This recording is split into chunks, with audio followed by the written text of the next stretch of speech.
masalah dia bila jadi. Bismillahirrahmanirrahim.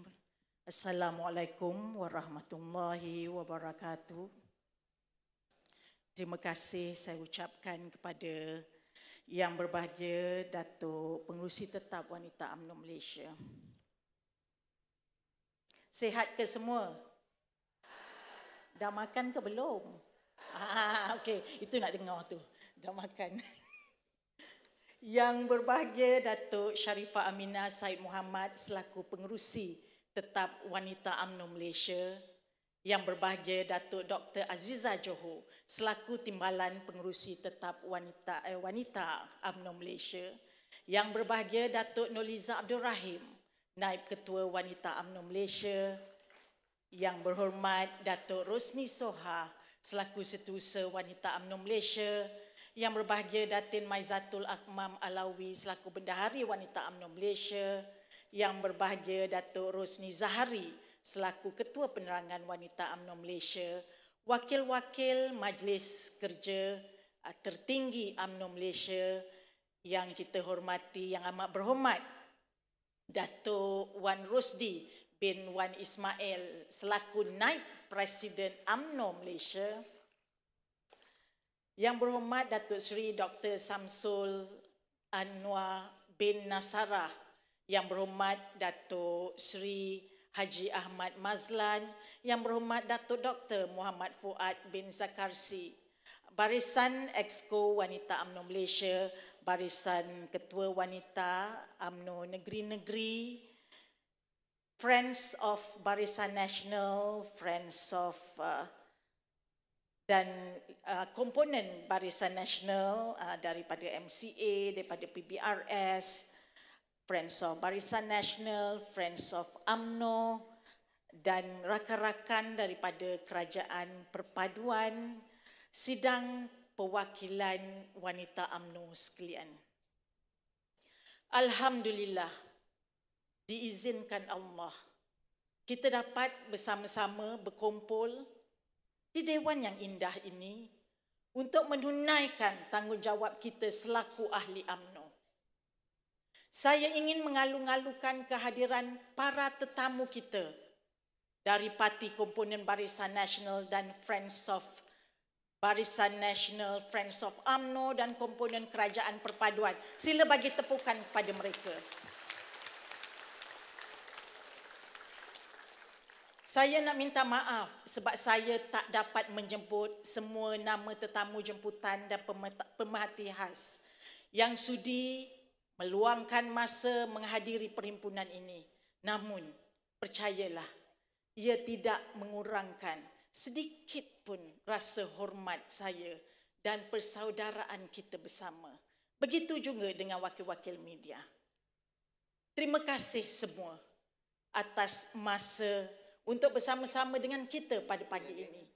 Kami wanita UMNO amat menghargai.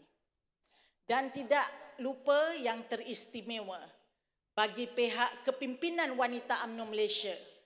Saya ingin mengalu-alukan kehadiran 1,170 perwakilan wanita dari 189 bahagian yang mewakili 22,037 cawangan wanita UMNO di seluruh negara. Sahabat-sahabat yang membawa suara dari sekecil-kecil jawatan di peringkat akar umbi, bermula dari cawangan, bahagian hingga ke negeri seterusnya, kepimpinan pusat dari seluruh pelosok tanah air.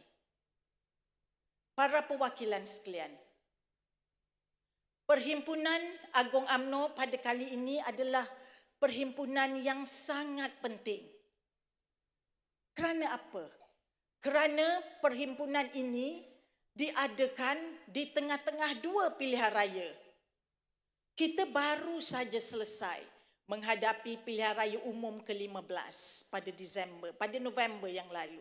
Dan tidak lama lagi kita akan berhadapan pula dengan pilihan raya negeri. Perhimpunan kali ini merupakan perhimpunan semak dan imbang prestasi lalu dan sekaligus persiapan persediaan kita untuk menghadapi PRN dengan naratif baru, tawaran-tawaran baru dan juga gerak kerja yang baru. Saya ingin mengimbau kembali beberapa bulan yang lalu. Kita mengadakan Perhimpunan Agung 2022 dan pemilihan parti dalam situasi kejutan politik yang luar biasa. Kita berhadapan dengan perubahan suhu dan suasana politik parti dan negara yang berbeza. Kita baru saja tewas dalam pilihan raya dan kita hanya mempunyai 30 kerusi saja. Di dalam keadaan yang sukar itu, Barisan Nasional telah mengambil keputusan untuk bermuafakat dengan pelbagai parti, termasuk seteru tradisi kita bagi membentuk gabungan kerajaan perpaduan seperti mana yang dihasratkan oleh Yang di-Pertuan Agong. Di awal penubuhan gabungan itu, kita berada di dalam keadaan ketidaktentuan. Kita berdepan dengan pelbagai provokasi, bukan saja dari luaran, tapi daripada kalangan kita sendiri. Seolah-olah parti yang kita sayangi ini berada di ambang perpecahan. Kita digambarkan akan bakal hancur. Banyak suara-suara, banyak kritikan dan banyak perpecahan berlaku sepanjang tempoh ini. Belum habis lagi berduka, sebaik tamat perhimpunan, demi memenuhi kehendak perlembagaan, kita terpaksa menghadapi pula pemilihan. Namun, alhamdulillah, selepas beberapa bulan pada hari ini, kita berhimpun kembali di sini dalam keadaan dan suasana yang jauh berbeza. Kita mampu berada dalam pasukan yang sama demi meneruskan perjuangan parti yang sangat kita sayangi ini, puan-puan. Kita hanya ada satu pasukan, satu matlamat dan satu perjuangan. Kitalah proksi UMNO yang telah diberikan amanah untuk menjaga dan memelihara martabat orang Melayu dan orang Islam. Di kesempatan ini, saya juga ingin mengucapkan tahniah kepada semua sahabat-sahabat yang telah dipilih memikul pelbagai tanggungjawab dan amanah dalam pemilihan UMNO 2023 yang lalu. Kepada 64 muka baru Ketua Wanita UMNO bahagian, tahniah diucapkan. Dan kepada hampir 50% muka baru Ketua Wanita di cawangan-cawangan, saya ingin mengucapkan tahniah dan selamat datang ke keluarga besar wanita UMNO Malaysia. Tidak kira apa jawatan yang telah dimenangi, sama ada jawatan di peringkat pusat, peringkat bahagian maupun peringkat cawangan, kita semua hanya ada satu matlamat dan tujuan, iaitu memulihkan parti yang mulia ini. Saya ingin mengambil kesempatan ini juga, puan-puan, untuk mengucapkan tahniah kepada semua wanita yang dilantik dan dipilih dalam Majlis Kerja Tertinggi. Tahniah kepada Datuk Seri Azalina Osman Said yang dilantik sebagai Ketua Penerangan UMNO Malaysia, the first lady to be Ketua Penerangan. Datuk Seri Shahaniza Syamsuddin, Datuk Zahidah Zarighan dan Datuk Rosna Abdul Rashid Sherlin yang dipilih sebagai Ahli Majlis Kerja Tertinggi, dan yang berbahagia Tan Sri Syariza Abdul Jalil, Datuk Nurliza Abdul Rahim dan Datuk Siti Aminah Aceh yang bersama dalam barisan Ahli Majlis Kerja Tertinggi. Dalam kita meraihkan semua ini, kita juga menzahirkan rasa simpati kepada yang berbahagia Datuk Seri Najib Razak dan keluarga. Semoga Datuk Seri keluarga sentiasa tabah dan cekal Perjuangan Datuk Seri sentiasa menjadi inspirasi buat kami semua. Namun, apa yang penting ketika ini kita bersama-sama membantu institusi Presiden menguatkan kembali parti keramat ini. Parti ini telah banyak jasanya. Parti ini telah banyak melakukan kebaikan untuk agama, untuk bangsa dan untuk Ibu Pertiwi. Jadinya, parti ini mesti diperlakukan dengan adil. Sidang perwakilan yang saya kasih sekalian. Setelah 6 bulan kita bersama di dalam kerajaan perpaduan ini, masih ingat lagi saya bagaimana ianya bermula. Ketika Barisan Nasional membuat keputusan untuk mengadakan kerjasama dengan parti-parti lain bagi membentuk kerajaan perpaduan, ramai pendukung parti yang terpinga-pinga. Ada yang terkejut, ada yang kecewa, ada juga yang bimbang mengenai masa depan parti ini.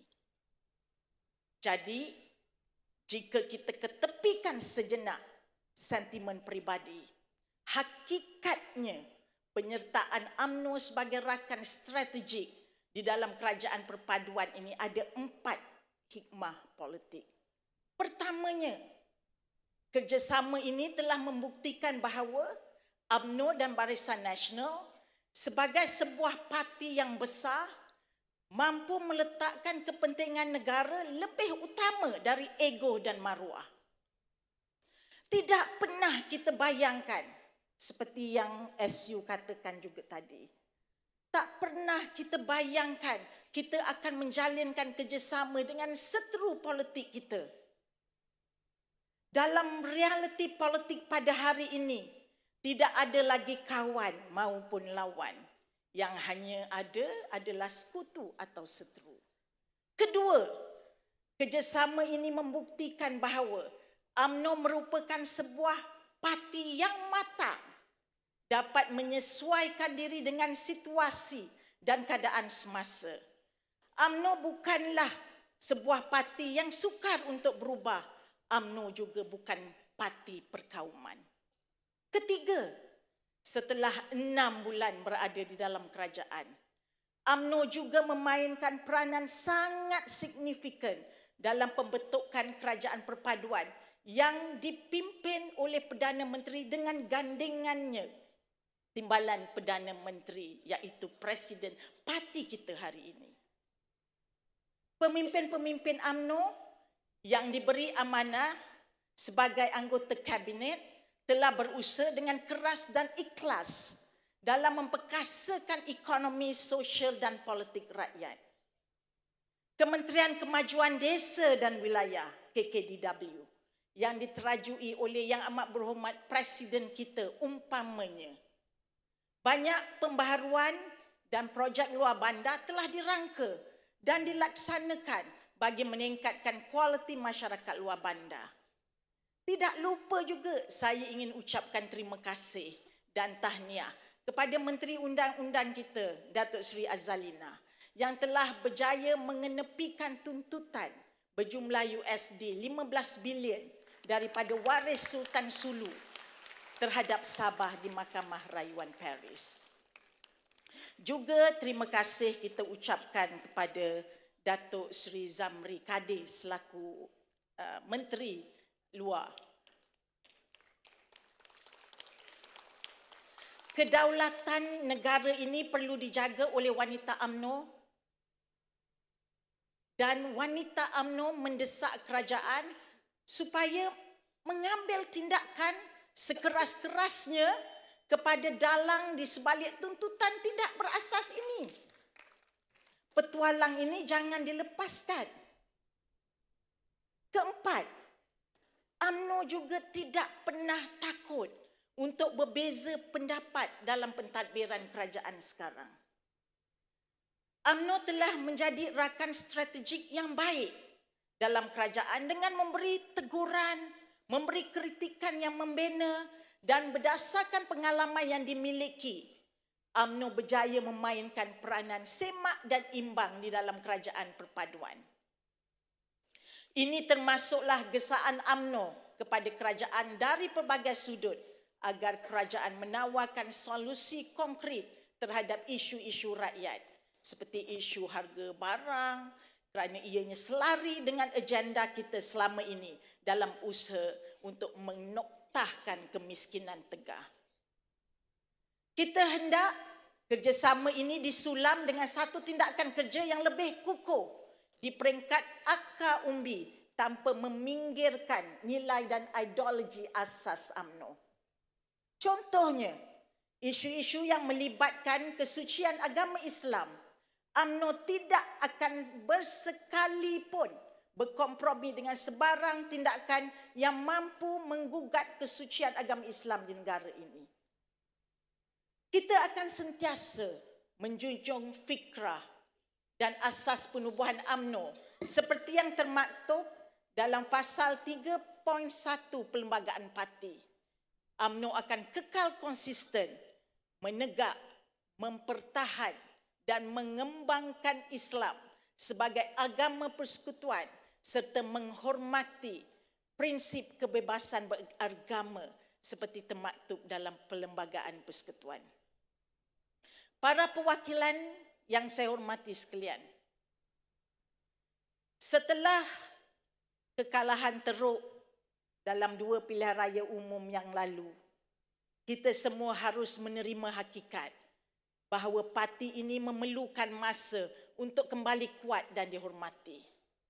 Kita harus terima hakikat walaupun setelah sekian lama bekerja keras memajukan negara ini dan meningkatkan kualiti kehidupan rakyat, majoriti rakyat tidak lagi menyokong kita seperti yang dinyatakan oleh timbalan Presiden semalam.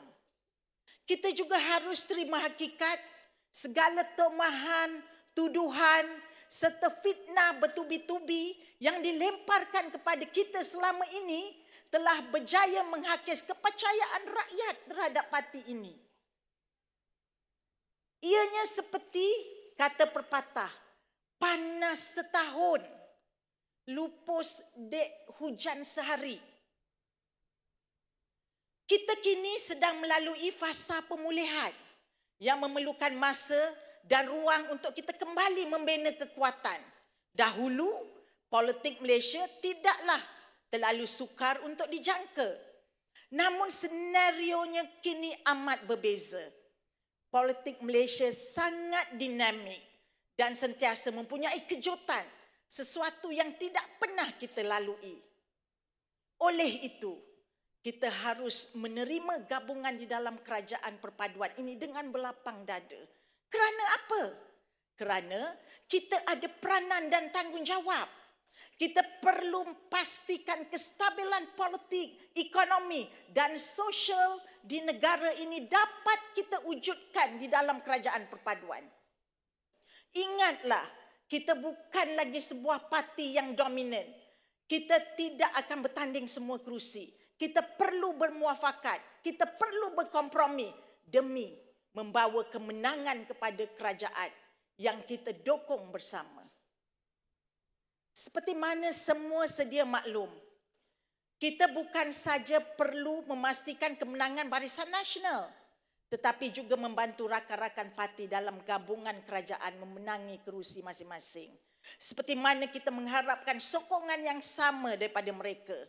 Ya, saya tahu, saya faham, ia memang sukar kerana sebahagian daripada parti dalam kerajaan perpaduan ini kita telah lama berseteru. Namun, dalam mendepani kesukaran ini, ingatlah pepatah Melayu. Tidak ada gunung yang tidak dapat didaki. Tidak ada lurah yang tidak dapat dituruni. Kebangkitan dan kejayaan ini bukanlah sesuatu yang mustahil untuk kita capai. Justru perhimpunan pada hari ini sangat penting untuk kita sama-sama mencari formula terbaik dalam usaha kita memberikan nafas baru kepada wanita demi meletakkan semula UMNO di persada negara. Saya ingin menyeru kepada seluruh jentera dan ahli wanita UMNO membulat tekad yang baru. Kekecewaan yang dulu kesedihan yang lalu kita letak ke tepi. Kita ada tanggungjawab besar dan kita perlu mengorak langkah ke hadapan. Kita mempunyai pengalaman yang cukup luas. Dan apa yang kita perlu adalah kita sama-sama bangkit berjuang dan sama-sama membuktikan bahawa peranan wanita UMNO dalam menggerakkan jentera pilihan raya bakal memberikan impak dan sekaligus memberikan kemenangan dalam PRN yang akan tiba tak lama lagi.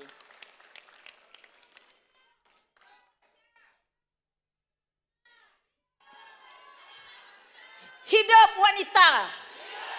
Hidup wanita. Hidup wanita.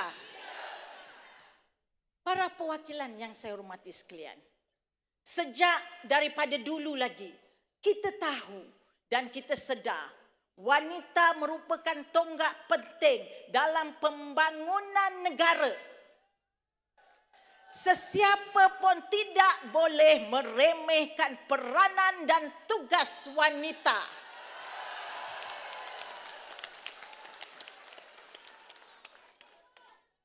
Berdasarkan pengorbanan dan perjuangan selama ini, wanita perlu dan mesti dilihat seiring dengan peredaran politik ketika ini. Kita tidak mahu wanita sering diberikan portfolio yang tradisi, yang sekadar ada-ada saja. Kita tidak mahu wanita sekadar memanaskan kerusi di agensi dan GLC saja. Kita tidak mahu wanita sekadar dijanjikan dengan sejumlah bilangan kerusi sahaja. Sudah tiba masanya wanita diberikan peranan yang lebih besar. Kita mahu wanita diberikan peluang untuk menerajui kementerian yang lebih kanan. Kita mahu wanita diberikan jawatan-jawatan penting dalam agensi dan GLC. Kota 30%. Jangan lupa dan harap jangan sekadar janji kosong sahaja. Dan wanita tidak akan jemu untuk perjuangkan kota 30% ini sehingga ianya tercapai. Memang kita faham tuntutan ini hadir bersama dengan cabaran.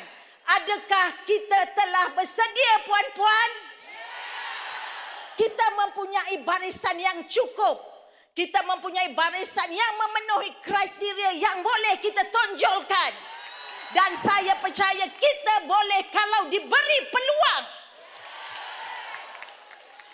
Dalam waktu yang sama, sudah tiba masanya wanita UMNO mempunyai satu institusi sendiri yang mampu, yang boleh mencokil potensi dan melahirkan calon-calon wanita yang boleh kita ketengahkan.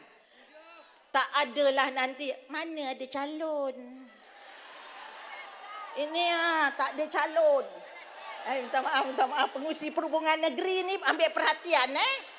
Terutamanya pengurusi Perhubungan Negeri yang mana 6 PRN ni akan diadakan. Calon-calon, ramai calon wanita ni.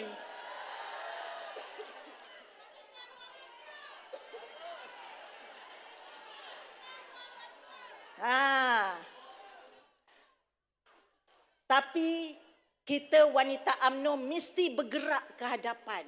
Evolusi politik wanita perlu kita beri lebih perhatian dan kita lebih moden dan lebih berkelangsungan.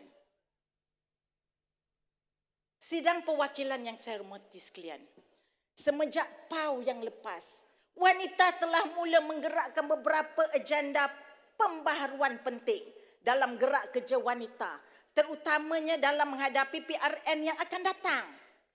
Pertamanya, iltizam wanita untuk memodernkan gerak kerja JR yang telah dimulakan dengan pelaksanaan bengkel penambahbaikan gerak kerja baru-baru ini. Kedua, pengupayaan skuad sayang sebagai gerakan amal bakti yang setara dengan agensi kesukarelawan lain sedang kita usaha dan kita perkembangkan. Ketiga, bagi menyelahkan potensi golongan wanita profesional dan memberi ruang untuk mereka menyumbang mengikut kebitaraan masing-masing, Sekretariat Wanita Profesional diteruskan dan ditambah baik pengisiannya. Keempat, bagi menguasai media digital agar menjadi lebih visible, relevan dan prominent, wanita telah menubuhkan Sekretariat Penerangan Media dan Digital agar wanita UMNO mempunyai pengaruh media sosial di pelbagai saluran digital. Kelima, data daripada JR merupakan bekalan data yang sangat besar dan komprehensif. Wanita akan menerapkan penggunaan teknologi big data analytic sesuai dengan peredaran zaman. Dan ianya akan kita laksanakan dengan penubuhan pusat data, network dan analisis atau singkatannya DNA Center. Ini seperti cadangan di dalam bengkel gerak kerja baru-baru ini. DNA Center akan berfungsi sebagai satu pusat data sehenti milik wanita yang akan melengkapkan parti dengan analisis dinamik dan multidimensi berkaitan 5 maklumat utama. Pertama, maklumat bilangan ahli dan jentera-parti terkini. Kedua, maklumat kesiapsiagaan jentera berdasarkan portfolio. Ketiga, data pengundi terkini berdasarkan profil dan lokaliti. Keempat, kecenderungan pengundi yang diukur melalui kaji selidik dengan sampel yang saintifik dan empirical. Kelima, trend dan wacana politik berdasarkan isu dan polisi diraih melalui data lapangan, diintegrasikan dengan data points dari media sosial. Hasil analisis data ini sifatnya dinamik, bermakna ia boleh digunakan bukan sekadar untuk mengukur tahap sokongan tapi juga untuk merencana strategi, menyusun message dan melaksana program yang benar-benar memberi impak yang semaksimal mungkin. Sementara itu, puan-puan, laporan Global Gender Gap daripada World Economic Forum ada menyatakan bahawa sekiranya potensi wanita diupayakan sepenuhnya, maka negara kita akan meningkatkan kadar KDNK sehingga 10% menjelang 2030.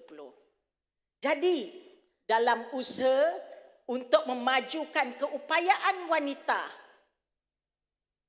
KKDW melalui RISDA akan membangunkan pusat latihan TVET wanita yang pertama di Malaysia. Pusat latihan TVET wanita ini merupakan satu komitmen untuk meningkatkan kapasiti wanita melalui program-program upskilling, reskilling, multi-skilling dan future skilling di seluruh negara termasuk kawasan pinggir desa. Program ini telah pun dibincangkan bersama Yang Amat Berhormat Menteri sendiri dan akan dilaksanakan dengan sasaran 15,000 wanita di seluruh negara, puan-puan. Sidang perwakilan yang saya kasih sekalian, kalau kita hendak imbas kembali sejarah kemerdekaan negara, kita bermula dengan perpaduan. Seluruh negara membawa hasrat yang sama. Kita pernah makmur dan damai. Itulah konsensus nasional yang kita sepakati bersama ketika mencapai kemerdekaan. Namun, politik kepartian, politik perkauman telah menjauhkan kita daripada semangat Malaysia yang asal. Dan sesungguhnya, mengisi erti kemerdekaan itu lebih sukar daripada perjuangan untuk mencapai kemerdekaan tanpa kita sedari. Pergolakan politik yang berlaku pada hari ini memaksa kita untuk sekali lagi mengulangi konsensus nasional. Untuk kita mengisi erti kemerdekaan ini agar negara ini kembali stabil dan makmur. Inilah yang perlu kita usaha dan kembalikan. Inilah acuan kita dalam usaha untuk mengembalikan semangat Malaysia yang asal. Malaysia yang majmuk. Malaysia yang makmur. Malaysia yang muhibah. Dan Malaysia yang stabil. Saya sedar ini bukan sesuatu yang mudah untuk kita laksanakan. Tapi sejarah telah membuktikan negara ini bangkit atas kesepakatan ini. Kita perlu menyuburkan semangat ini. Bukan hanya setakat kepada ahli parti, tapi semangat perpaduan ini perlu kita suburkan di kalangan masyarakat dan rakyat. Sahabat-sahabat sekalian, kita tidak punya banyak masa. Di hadapan kita ada cabaran yang besar, ada tanggungjawab yang perlu kita galas, ada amanah yang perlu kita pikul.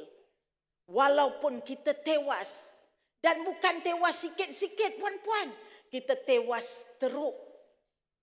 Hanya tinggal 30 kerusi, tapi alhamdulillah parti kita masih diberi peranan dalam pembentukan kerajaan.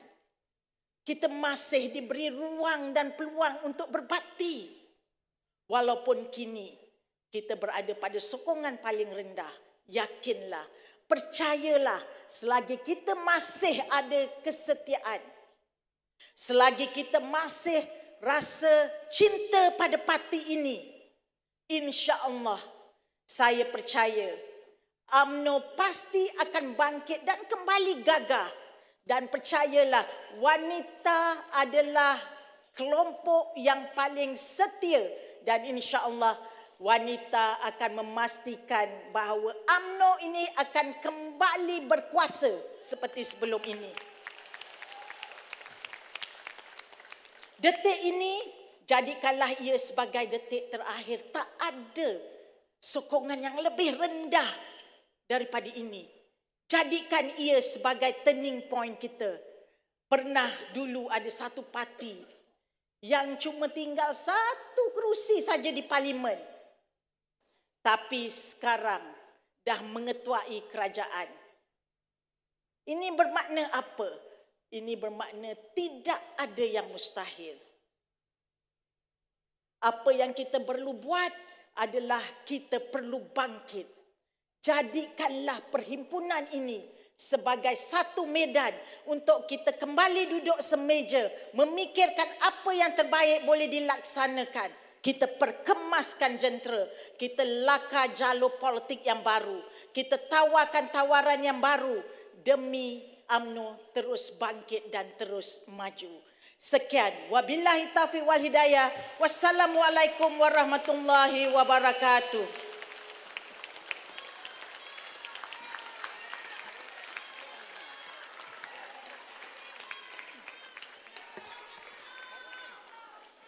Okey, kita bangun ramai-ramai.